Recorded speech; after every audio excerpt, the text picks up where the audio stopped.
are a construction contractor and you are working with a railroad or working for a railroad, then you are going to be required to have a coverage called Railroad Protective Liability. At a recent conference that Project Create had, apparently this subject came up, and a lot of contractors had questions about it. And so one of the reasons why we wanted to have you over was, one, get the understanding about the pre-qual, learn about this project, and then introduce Mr. Larry Robinson, who is our Chief Practice Manager and President of Community Insurance Center, to kind of give us an overview of railroad protective liability from that perspective, kind of explain it. So, Mr. Robinson, you are on.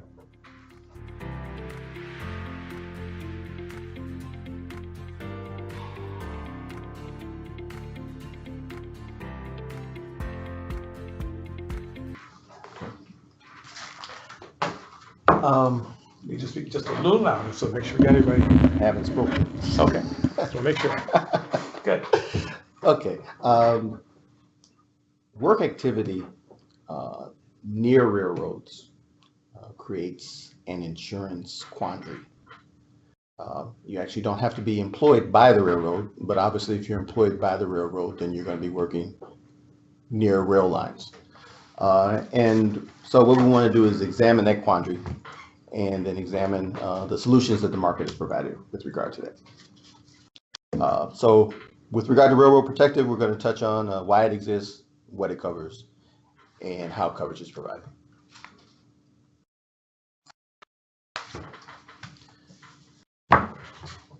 Why it exists. As I indicated, construction or demolition work conducted within 50 feet of a rail line typically requires the execution of an easement agreement with the railroad. Such easement agreements typically require that the contract or project owner, in this instance, I will simply be saying contractor, okay, to hold the railroad harmless for liability arising out of their project. So there's a legal agreement between the two parties that says if you want access to this area that we control or own, that you have to assume the liability that we might incur arising out of the activity that you're going to engage in. Liability coverage is generally provided by what's called a CGL policy, a comprehensive general liability policy. But the unamended CGL policy provides insufficient coverage for the exposure that we just talked about.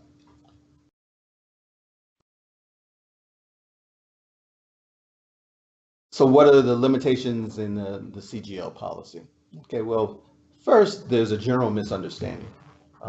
Because of the term railroad protective, the assumption is that the contractor's policy does not provide coverage for liability that they incur for the work that they're doing near the railroad. And that's false.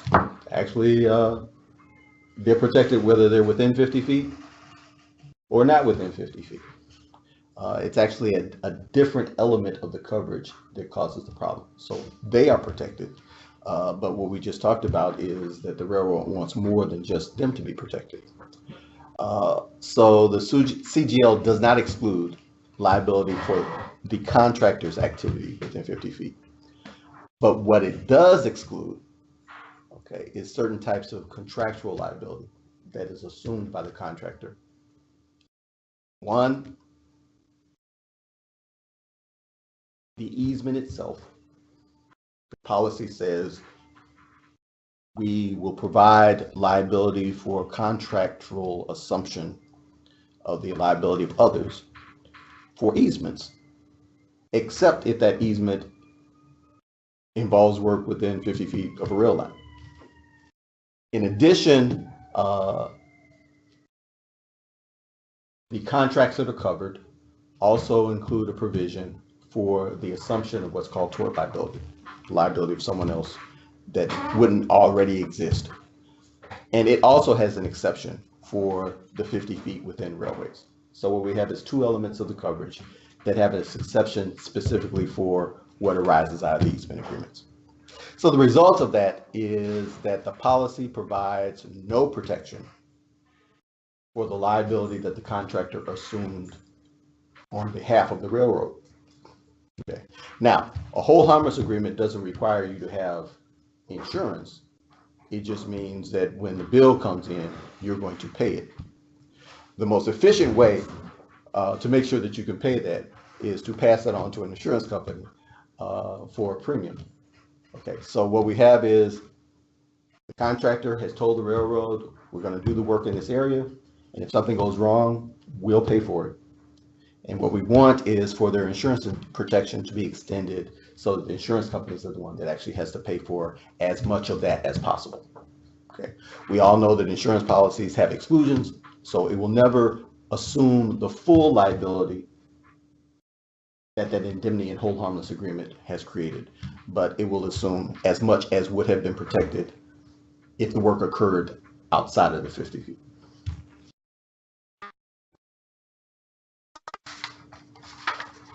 So that's why it exists. Okay. So what does it cover? The assumption is that the contractor is buying the coverage and the policy protects the contractor.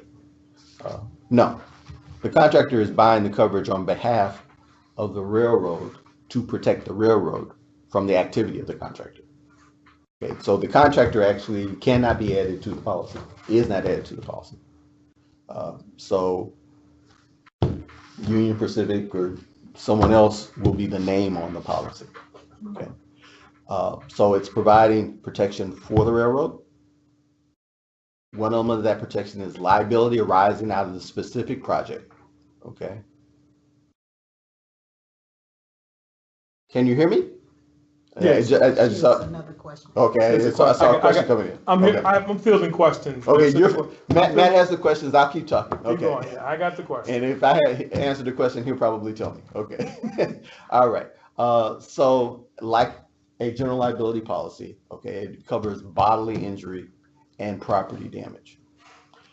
When we talk about a CGL policy covers ongoing activity and liability that can arise after the work ends. A railroad protective policy does not extend after the work ends. So it's only ongoing operations during the duration of the job. So that's an important distinction to understand. It also provides or extends protection to liability that can be assumed under the Federal Employers Liability Act. We're used to concepts of workers and workers' compensation insurance, but railroad employees actually aren't subject to workers' compensation laws. They're subject to the Federal Employee Liability Act. And GL policies routinely exclude coverage that could exist under workers' compensation or similar laws. Okay, but the Railroad Protective actually, if there's a claim, so the contractor is doing some work and a railroad employee trips over the hammer, etc. On another job, that would be a workers' compensation claim. But here, it's possible that the Railroad Protective policy can provide benefits or the cost of benefits under that. So that's something, again, unique to Railroad Protective, not available under the CGL policy. It addresses specifically the acts and omissions at the job location related to the work. Okay, it is project specific, it is location specific. And so the declarations page of that coverage will need a description of what's being done and where it's being done. Okay, so that if the loss occurs a block away, it's not related. You know, it has to be at the location, and obviously, you know, if you're moving equipment across the street, close to the location, but it can't just be a claim that occurs. And it has to be during the duration of the project. So again, no coverage extended to work after the project's done. Typically, on liability policies, we tend to think of, again, third-party actions. So basically, something happened and the neighbor across the street's car got damaged, something went through their window, something hit their siding, and the railroad would be sued, so that's a third-party action and you're stepping in on their behalf. But the railroad protective policy itself actually extends coverage for property owned by the railroad. So that's really first party property damage.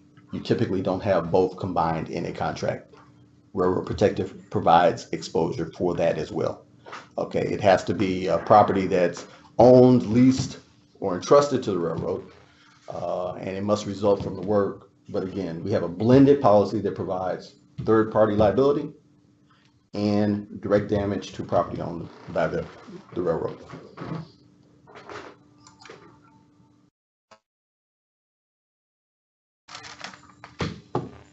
How does it provide the coverage? Okay, there are two general approaches in the market at the moment because the need for coverage emanated out of limitations within the CGL policy. Sometimes what people will try to do is simply change those limitations. Okay, that can be done. There are CGL endorsements to simply rework the wording in the GL policy. Okay, but if you do that, then what you need to know is then you don't get the first party property damage coverage. Okay, you don't get the federal employees liability coverage because neither of those are in the CGL policy. You are now sharing the limit for that project with every other project that contractor has. So they're shared limits. And there are a couple of endorsements out there, and so you have to be careful which endorsement the company might use. There's a form, the CG 2417, that's a typical form used, but there is another form that's used sometime. And what it does is it may not cover, let me put it this way.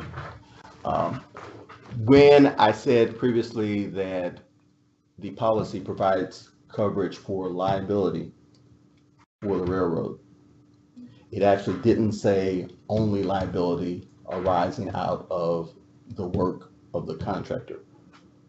It is actually possible that the railroad's employees may be a part of the process. They may be overseeing certain things, flagmen, etc. They may be a part of saying it's okay to go across, it's not okay to go across, etc. The liability may actually arise from the joint or the sole activity of the railroad. Okay.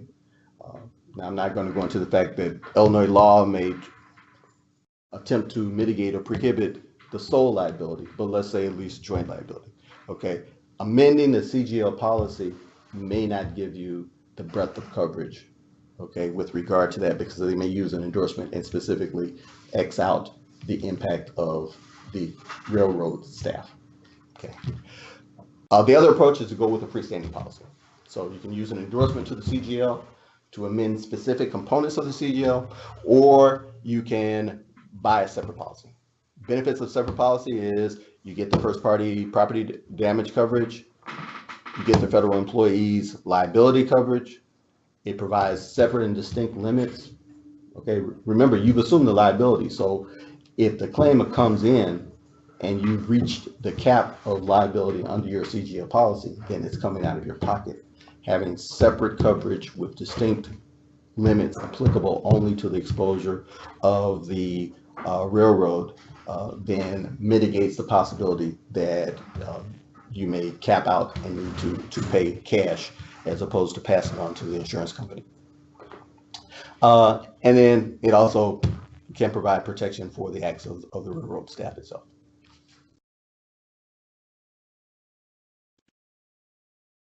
Finally, some market things. Historically, the coverage had been most available in the unadmitted market, but some admitted players have put together dedicated coverage teams to address this as well. And so Travelers and Hartford both have dedicated teams for railroad protective within their construction units. There are always unadmitted markets that are available to address tough exposures. But if you can get an admitted market there, it's obviously an advantage to go that way. And the difference between admitted market and unadmitted. The difference between admitted markets and unadmitted are that when one becomes licensed in a state, okay, you become then subject to the rules that the state has put in place to protect their customers for insurance companies who are conducting business in that state. One of those sets of protections is that if a company becomes insolvent, there is an insolvency fund that all of the admitted companies have contributed to. So a company becomes insolvent, and then there's the ability for the state to step in and still provide assets to pay claims, even though the company's gone. An unadmitted company says, no, we don't want to be licensed in your state. And so the state says you can only do business with unadmitted companies if you've tried to do business with a certain number, 3 or more admitted companies, and they've said no. So they become markets of last resort from a legal standpoint. But sometimes from a pricing standpoint, they may choose to try to make themselves competitive and make you want to do business with them anyway. But you lose legal protections, financial protections, cancellation laws, et cetera, that says that they would have to give you X amount of notice. They may not be subject to those requirements. So admitted markets are payday loan markets with sometimes a low interest rate. Okay, gotcha. Okay. Don't want that. And there actually are railroads that have begun to provide their own facility. So, if Union Pacific is a railroad, they'll say, why bother doing business with your insurance people? We have a deal through Marsh McLennan with Chubb. Just give us some money, we'll be okay. So 3 distinct approaches: admitted markets, unadmitted markets, and through the railroad itself. Policy terms are typically a year. They don't want you to tell them that your job's going to be 3 months, and they write a 3-month policy, and then you say, whoops, it's going to be a little bit longer. Can you send another month? Whoops, it's going to be a little month. They say, okay. You pay for an annual period, and then it will be the duration of time of the project. If it's short, it will end when the project's over, but you don't get any money back. And then obviously there are projects that are longer than a year, and there are markets that become flexible as opposed to just simply doing annual policies. May give you an 18-month policy or a 26-month policy, but generally start with a minimum of a year. I've been told that the sound you hit the table picks up on the mic. Oh. Okay, that's I've been told that. Okay. All right. And then finally, the typical limits that are requested are a 2 million occurrence, 6 million aggregate. Okay, so that's up to $2 million each individual allegation or allegations stemming from a single event. And the aggregate is then the most that they would pay cumulatively over the course of the policy term. So 2-6 is the typical minimum low. 5-10 tends to be the next threshold up. There obviously are jobs that need limits higher than that, and those are available as well. But for many of the jobs, this is the threshold that you'll be in. Great. Questions? Well, I want to jump in here and bring up one point that was brought up at the conference. And the point was, and contractors always bring it up, it costs too much. The insurance costs too much. And what we share with contractors is that the only reason why the insurance costs too much is that you didn't calculate it before your bid. And Natalie jumped right in there. Didn't calculate it in your bid. Okay, and so we say do not do a bid until you know what the cost is going to be. And because there are a lot of interest in this, we are putting together easy ways in which contractors who are interested in knowing what the cost would be before they have it, we will put together a link on our website so that they can, if they got it, they got contract, or they're interested in that and they got a particular contract, they complete the form, shoot it back to us, and then Natalie or Lance will be here happy to get them a quote for that coverage so they know it. And what typical information will they have to provide? They want to know the type of work being done. Remember the table. Yes, the type of work being done, because that impacts the exposure. They'll want to, it'll be driven by the cost of the work within 50 feet. Okay. So, someone may be a street and road contractor and they may be doing a mile's worth of work away leading up to the railway, and then they have to cross over the railway. The question is how much work is being done. So someone will ask the cost of the total job that they're involved in, but the price will be driven by the cost of the work in the 50 feet area. So they'll need to understand what the job is, what the duration of the job is, costs involved. Those are going to be the drivers. Well, they've had any other claims. They're always, every application will ask you, have you ever had any claims of this type before? Now, our recommendation is always going to be, for the most part, our recommendation is get the standalone policy. And wherever there is a standalone policy for a specific event or specific type of exposure, our recommendation is always to do the standalone policy, because a claim under it won't impact your normal insurance coverage. All right. Usually work within a railroad is going to be highly specialized, and you don't want it to impact your own. So you may, it may be a cheaper option to get an endorsement to your existing policy, but as Larry pointed out, they're generally not as broad. And that loss experience will impact your cost of all your insurance for this particular situation. The other reason why you do specialized insurance is one of the benefits of insurance is that you get the benefit of people who know how to handle claims in that area. So if we're working with an insurance company in a particular area of an insurance company that does railroad protective exclusively, then we're dealing with people who know everything there is about the law as it relates to that, and they are better at handling it and adjusting the claim. And with the liability insurance policy, I mean, this one protects the railroad, but it protects the railroad as it relates to work you're doing. So you want to have the best legal counsel there protecting you. And so that's why we always recommend you go with somebody who's a specialist in that particular area, because you want the benefit of expertise at the time of a claim. And so that's kind of how we deal with it. All right. Anybody else got questions about the Railroad Protective or anything else like that? What are some of the reasons that people are denied from the admitted market? Anytime you deal with admitted markets, they generally have appetites. So the admitted market may want to do certain work activity, but not other work activity. And their list will be different. And then obviously, if there's been claim experience that has been poor in the past, then they probably don't want to sign on to getting their checkbook ready. Right. But non-admitted markets are not necessarily bad markets. There are some highly reputable companies, and a lot of companies have, there's some of the big insurance companies, all the insurance companies both have admitted companies in their portfolio, and they have non-admitted companies.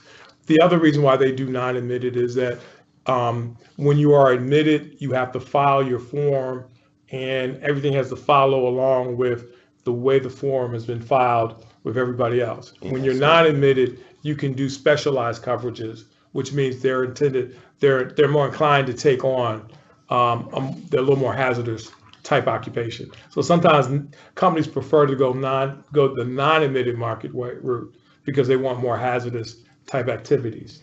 So rather than equating them to payday loan companies with better rates, yeah, I should call them markets of opportunity. Yes, okay, because we deal with a lot of those guys, all right, and they pay claims. So at the end of the day, all the markets that we deal with, whether they're admitted or non-admitted, we only deal with A-rated carriers for this.